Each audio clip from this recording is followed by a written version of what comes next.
Sit closer to the hearth, boy. The salt air carries a heavy truth today. I must tell you of what lurks beneath. My grandfather saw the gray swell of the North Sea rise. He told me, when the water boils without heat, do not steer. Yeah. The great coils would rise like heavy logs from the black depths, stripping the hull of its prayers and the men of their lives. They are not merely beasts, they are guardian. They claim the deep places where the sun cannot reach and the men cannot breathe. When the sea devil rises, it is not choosing to strike. It simply occupies the space where your life used to be. My grandfather watched the hull groan as the gray water boiled. He swore by his life that the beast's weight pressed against the keel, pulling our world toward the crushing depth. When the surface broke, it was not a fish. It was several thick, slick trunks of mussel, dark as peat, rising from the brine to coil around the mainmast like drowning vines. The men did not speak. They knew the shadow beneath followed no path of man. They saw only the slick surfaces and the way it moved with a terrible, silent intent. They survived only by the grace of the wind and the wood's strength. They stayed silent because any scream would be a call to the one that waits in the deep. You must respect the deep water. It holds things that were old when the first stone was laid. They are not stories to be told, but truths lived by those before us.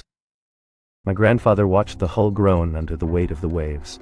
He told me that when the water turns black as bile, the Great One is stirring beneath our very keel. He spoke of the days when sailors saw only a massive swell and a coil of wet skin rising to claim their mast. It is no story, it is the truth of the deep. The sea does not offer warning, it only offers teeth and silence. When the water churns with such violence that no man can stand, the beast has found its path to the surface. They call it the guardian.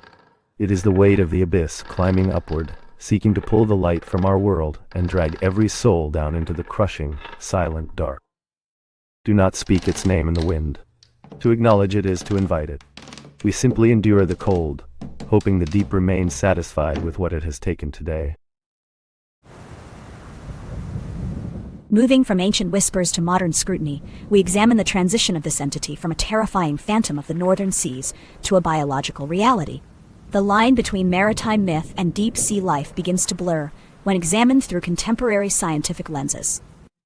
By the 18th century, many accounts of a monster devouring men were likely born from sightings of massive marine life. These historical records, while dramatic, provided early evidence of something living deep below, eventually guiding the path toward modern biological classification. Modern science identifies the primary biological inspiration as Architeuthis, the giant squid. Though elusive and rarely seen alive by humans, these creatures are known to be massive cephalopods living in the deep.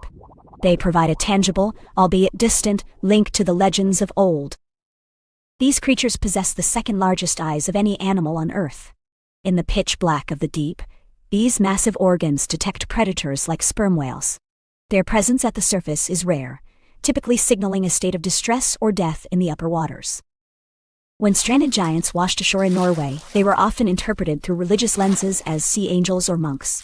This variety of naming illustrates how different cultures translated the encounter with these rare, massive creatures into their own unique and enduring maritime folklore. Modern science provides a bridge between ancient terror and biological reality. What sailors once called a monster of the deep, modern researchers identify as high-functioning marine life. The transition from myth to biology is marked by the study of actual cephalopod encounters in our oceans. These accounts, documented from the medieval period through the 18th century, were often rooted in genuine sightings. While they described a beast consuming flesh, these records likely stem from encounters with large living marine organisms that surfaced unexpectedly within range of coastal and merchant vessels. Science identifies the primary inspiration for these legends as the giant squid, or Architeuthis. This elusive species is known to reach lengths of 13 meters.